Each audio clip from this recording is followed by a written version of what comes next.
One of my many complaints with the GameSir Tarantula during the initial review was a lack of software to back up the hardware. Lo and behold, there actually is an application for this controller which is now available for all regions, and that includes on PC, which does unlock keyboard remapping, although there are some savage limitations with this new application, and it's most unfortunate the GameSir didn't decide to use Nexus, which is the existing application for PC. I'm going to give you a full tour of that software application, showing you all the customization that you can do when it's actually working, which is, spoiler alert, only going to be tethered or wired when you're using that dongle. There's no connectivity with the app, which you need open in the background for any of that keyboard remappability. Furthermore than that, I'm going to show you how to manually, not from the Kinect app, but you got to do some legwork yourself, do the driver update for the dongle, which supposedly gets it to 1000 hertz, but actually introduces more consistency issues than anything, to where I don't advise my audience even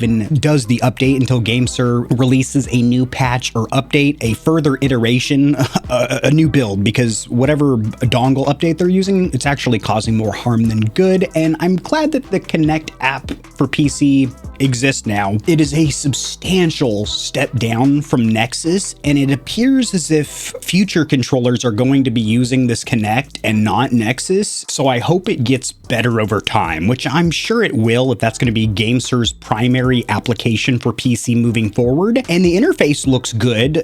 Graphically, the GUI looks good. The graphic user interface looks good to the corneas. The front end experience is okay, but there's some bigger issues at foot. Let's get it. Not the app or the driver update, but let's get the video.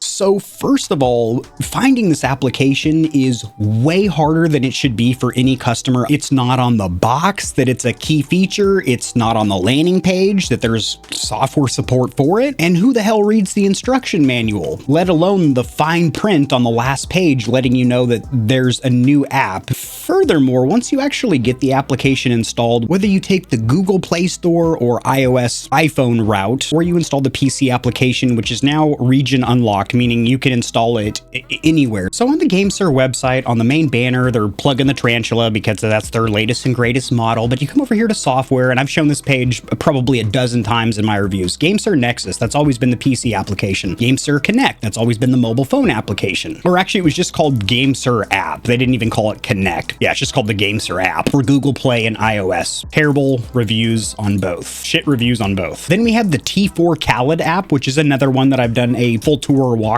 of, but that's only for the T4 Khaled. But over here in the GameSir Connect software app, and you see some pictures here, some high resolution pictures, probably getting you excited thinking, damn, this is going to be a sick ass app. Look at that keyboard control and everything. Shit, if that functions as intended, this is a badass app, right up there with the greats like FlyDigi Space and the IQ app. Now on this page, it's also letting you know that there is an application for the Tarantula's dongle update, the new firmware for the dongle. So we're going to download that right now. You need to have the GameSir Connect application closed in the background. So if you have it running here, go ahead and right click that puppy. Oh, we got Rewaz running. Don't need that. Go ahead and right click it. Just close that bitch out. Wish it was handled within the application, the Connect application. You have to come over here to wherever you save the file. It is a .exe or application. I put it right here in my downloads. Go ahead and double click it. You don't need to extract or anything like that. Right now, the dongle is not plugged in. If I plug it in, it is still going to tell me that it's offline. What you need to do is hold down the pairing button on the side of the dongle for 5 seconds. Now, problem with this is it's going to unpair it from your controller. So once you've done this update, which by the way, I don't advise anyone does, but once you've done this update, hypothetically, your controller will need to be repaired with the dongle manually. In order to do that, a little bit of a pain in the ass here, you need to hold down the home button and X over here, and then hold down the sync button on the bottom of your controller for 2 seconds. Then on the dongle, hold down that pairing button for 2 seconds. Should pair right up. Now, if that was the only inconvenience is that you had to repair the dongle, no big deal. But like I mentioned earlier, it's actually introducing more inconsistency issues where I'm getting disconnected from the dongle when I wasn't prior to this update. On top of that, the biggest problem here is the fact that you can only use the Kinect app as of current, wired or tethered with a cable. When you go to use the 2.4 gigahertz dongle, which by all regards should be the method used for wireless play on PC, whenever you connect to the PC via Bluetooth, which by the way, that's pretty wonky as well. I don't want to get sidetracked on a whole nother tangent, but that only one of the 3 Bluetooth modes or protocols I could actually pair to my motherboard on my PC. If you're using Bluetooth or the dongle, the Connect application won't even recognize the controller, which is a big deal because you cannot flash a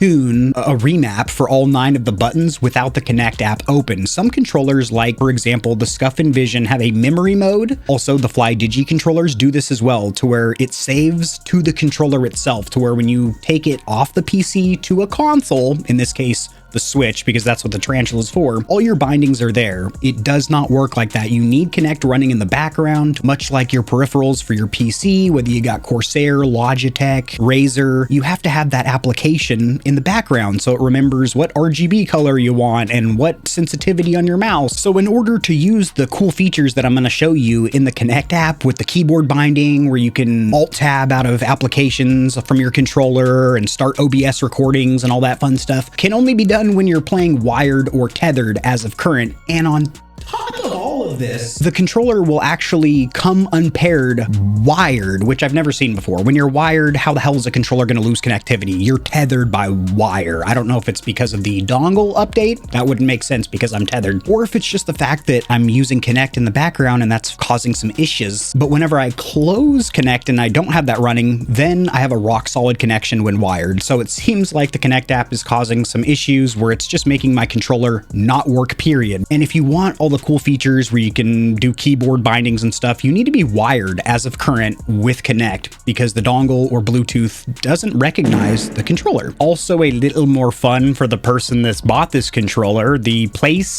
only place to download GameSir Connect, because there is no direct download link from the manufacturer. Probably do this because their company's based out of like Zhuangshang, China or something, where a lot of people probably don't want to install software from. But you go over here to the Microsoft Store, site can't be reached, you know, a little warning over here. So this is a dead link. It won't do anything. But what I ended up doing was a little copy and paste action, a little manual searchage. And over here we have one review, a 3-star. That person's being extremely generous. All right, so we're gonna go wired, tethered, because that's our only option here. Keep in mind, unlike other trollers like this little bad boy I have sitting next to me, the Envision, which does have a device memory mode, which lets you flash 5 profiles, I think it is, on board, to where once you've done that initial shit on the PC, you're done, son. You don't need the PC anymore. This, you always need it running in the background, just like peripherals, mice, keyboard, etc. But the problem is, you're only gonna have that running wired, and when it is running in the background, it occasionally fucks your troller up. Weird. And that is directly correlated with the Connect app. To give some praise where praise is due, cosmetically, this is laid out super sick and the user interface is perfect. You have a little visual representation of your controller here. Also, you can't drag and drop these bad boys, resize the home menu, and you can pinch the corners and resize this puppy, have quite a bit of control. It does not snap to the left or right side, so not the best Windows optimization, but better than other apps we've seen. You can also full screen it. Also, you can control from the controller itself or mouse and keyboard. Each one of these is just going to give you a little summary of each mode, what you got going on. But if you click on it, it is going to give you full control. And then with these tabs at the top, which you can scroll through with either the bumpers on the controller, that's how I'm going to do it, or with the mouse and keyboard. Starting over here with buttons, this is going to be the important shit. So pay attention, guys. Go ahead and pull out a clipboard, and I want you guys to have pencils ready as well. Now, as you can see, I have some custom keyboard bindings set up here because I'm a fucking badass. So if you click on this, this is going to be plus key over here, which I have set up as a hotkey in OBS to begin screen recording, so I can save gameplay clips to get that gameplay B-roll. But that's not that complicated, Kevin. Let's get nitty gritty with it. This one is a multi-action. If you click this over here, this is how I Alt-Tab between apps. What's convenient about this is I can Alt-Tab to see if OBS is recording. I can also take control of Spotify, stuff like that, directly from my controller, but it doesn't stop there. But wait, there's more! And she's got her sights in on a new man! You do have a lot of control up here. You have all of your mouse buttons, you have all the keyboard, and keep in mind, if you click this slider, you can have 3 keyboard strokes stroking yourself off. That's really cool. Also, you can have turbo, which is spamming or repeat pressing a button for you. Pretty scummy. And this is a very important tab over here because this is where your media controls is going to be. And this is a big one for me. The touchpad on the top, because that has 3 buttons, this is my media controls. So this is, okay, it's unbound itself, but I had it to where this is pause and play. This is previous track. This is next track. So I can control my Spotify, which is quietly playing in the background of games. And I can pause it, obviously, when I'm listening for footsteps and stuff like that. This is also where you're going to rebind your two, count them, only two rear buttons, which I have bound to jump and crouch. But when you click on any of these buttons, you're going to go to advanced settings, and that is where you're going to have your keyboard control. And you have the same option where you can have 3 button presses on the controller set to 1 button, which I think is a really cool feature. So tons of control in this application when it is working, but keep in mind that is only wired and only half of the time. So technically, if it's only working wired and only half of the time when wired, that's technically like a quarter of the time that you would want to use the Kinect app. Moving on, the stick tab looks so great until you realize that this causes some issues in gameplay. Now, there is no explanation as to what any of this shit means. Unlike the FlyDigi Space app, which gives you a full paragraph or breakdown as to what control you're doing, if you start dicking around with these, you are going to cause more issues than you know what to do with. For example, just by changing from circular to raw, it actually automatically inverts or flips the analog sticks to where try and strafe left, my guy is strafing right. So you have to come down here to advanced mapping and invert these yourself to make it normal. Fucking crazy. Oh, that's something else I forgot to tell you. Whenever you make these changes to these sticks, it'll disconnect the controller for a second. For 99 percentile of you watching, just leave it in circular because that is going to give you the most control for racing and FPS games. I know a lot of gamers are tempted to choose raw because it sounds like it's going to be better. It's going to be the native, untampered with inputs. Raw. It causes a shitload of issues. It automatically inverts your sticks and it turns it into a square, which actually gives you less control in FPS games for them diagonal movements. I would honestly leave all this alone, but what's cool is that it is separated by the left and right analog sticks. Now, if you fucked anything up in the top right behind my big ass head, here you go, you can reset to default. And another thing that's fun is when you try and update the controller, there is an update available, but don't you dare think that we're going to get through this update. There's a couple of bullet points here, and I've addressed each one of them. Do not use a USB hub. I'm not. Connect the controller directly to your computer. Straight up, sweetheart. Temporarily disable any antivirus. I did. I don't like doing it, but not only did I make an exception for this piece of shit software, I actually just turned off my antivirus for a minute. Didn't do shit. He's broke, don't do shit. Change the USB port. I've got about 100 of them on my tower. I used every one of them. Oh, the controller's like broken or something. It's making a noise now.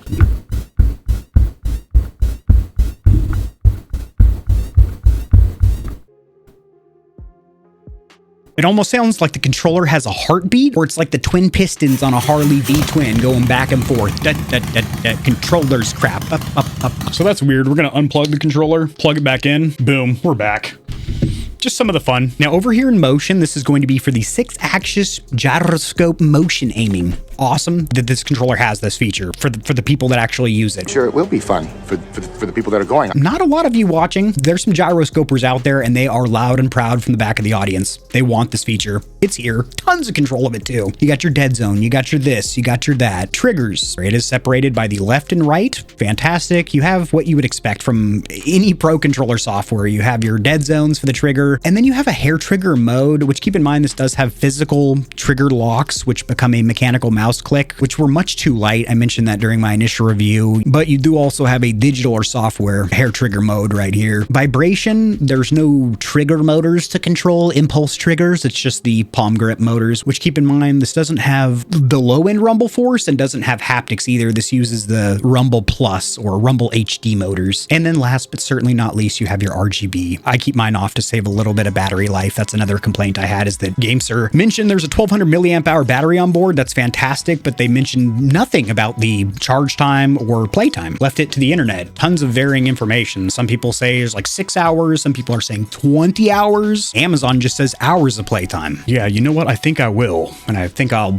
fucking hopefully not need to open this again for a while. Next up on the charger dock, I mentioned that you had the versatility, the option of using either a USB-A or C port. That's incorrect. You're only going to get power through that USB-C port. The USB-A port is actually for the dongle, which is really cool. We've seen this with a lot of docks for mice, where you can just use one USB port on your tower and be able to charge your mouse and obviously get connectivity with the dongle. The next thing I want to touch on is the comfort. This is not an uncomfortable controller, but using it more, I will say the palm grips are a little bit short. It's very reminiscent of the DualShock 4. The PlayStation 4 controller wasn't really comfortable for the big North American hands, and this also has those palm grips that are a little bit short and stubby. Your pinky kind of droops over the bottom if you got big hands, which is super weird because it's also really wide, which would make it great for large-handed gamers, kind of like the Astro C40, but like I mentioned, the palm grips aren't that big. So it's like halfway good for big-handed gamers, but then the palm grips are too stubby, so your pinkies don't really have a place to rest comfortably. Also thinking more on the main gimmicky feature of the sucker, that the face buttons rotate. That's never really been a problem that any of us have had. First of all, most of us don't even need to look down at a controller to know what button's what, but if you like that visual representation that the right button is for when you're playing Switch games, which do the opposite of PlayStation and Xbox with the select and cancel or go back button, you can swap the buttons. That's just another component to break, and I'm sure it added to the build cost, and this controller already offers a pretty good value at $70, $80 with the dock. It has the TMR sticks, which are fantastic and something that I was really blown away with the performance of, but I feel like the rotating buttons could have been left out and then replaced with mechanical clicky bits, because it's confusing to have the D-pad and also the accessory buttons, the C1 through 4 buttons, all mechanical clicky digital bits, but then a typical squishy membrane face button suite. I also saw a lot of questions or comments asking me to compare this to several other controllers. The main one that I was seeing being the FlyDigi Vader 4 Pro. Vader 4 Pro all day. It is the same price at $80, and granted it's using Hall effect sticks, not TMR, but they do not have a recentering spring. We saw that during the teardown or disassembly, meaning that they're virtually stick drift proof, straight up legit stick drift proof, and they have the resistance ring, which lets you adjust the tension of the thumbsticks, plus the additional accessory buttons being C and Z on the front of the controller, which by the way, I also bind to Windows and Alt Tab and all that keyboard Windows features, is in a better place where you can just roll off your thumb in the normal position that you hold the controller and hit those buttons. My biggest complaint with the C1 through 4 buttons is that those are only in a good place if maybe you're using this controller claw grip, in which case, why? The whole point of a premium or pro controller is so you don't have to play claw grip, because you can hold it normally and still have access to your thumbsticks constantly. But I would take the Tarantula over the GuliKit KK3 Max, which is another one I heard this asked to be compared to. Scuff and Vision, that's like twice the price of this sucker, but it's a much better controller in my opinion. Yes, I know it uses potentiometer thumbstick modules and it doesn't have gyroscope, and still a much better controller in my opinion. I'm doing a follow-up video on that controller in the near future because it is a fucking beast. As were the Tarantula isn't too much of a furry beast in my opinion currently, not only because it's limited by software using Kinect, but also things that cannot be changed with software. The hardware, looking at the controller, it is a 2 rear button controller, not the most comfortable shell design we've seen, uses clicky bits on the left side, squishy bits on the right side, and in the price point, there are simply better controllers. For example, the FlyDigi Vader 4 Pro, which uses the FlyDigi Space application, which is a tried and true track record of kicking ass up and down the block. That's a better app than GameSir Nexus and is non-comparable to Kinect, which shouldn't even be in anybody's conversation for an application in its current state due to the fact that it has savage connectivity issues. Last point I'm just going to mention one more time, be careful with that dongle update until GameSir has a better option, because it will introduce some savage connectivity issues where I was about, I don't know, 8 feet apart from my controller to my dongle, my PC tower in the living room there, my little console-like PC, and I was disconnecting frequently. So this is probably the last video I'm going to make on the Tarantula. I'm going to put it back on the terrarium and let it sit there and feed on some whatever tarantulas eat, leaves and stuff. But please check out the initial review, which is linked in the description below if you are looking to pick up one of these controllers. As it's not a bad controller. It's an exciting controller. It's different. It's unique. There's better options in the price point for sure. I'll see you Stallions and Stallionettes tomorrow. Peace. If you enjoyed the video, liking it helps it to get seen by more gamers, so this information will reach and assist them as well. Much like the back of the TV, I've got plugs for all of my socials down there in the description below. And your wallet will greatly thank you if you check the description, because there are exclusive discounts on a ton of products, including controllers, KontrolFreeks, keyboards, mouse pads, clothes, and energy drinks. And keep in mind that you, the viewer, keep this channel running. The more Stallions and Stallionettes trotting around the stable, the better, so mollywop that subscribe button like it owes you money, and we'll have the same amount of fun tomorrow.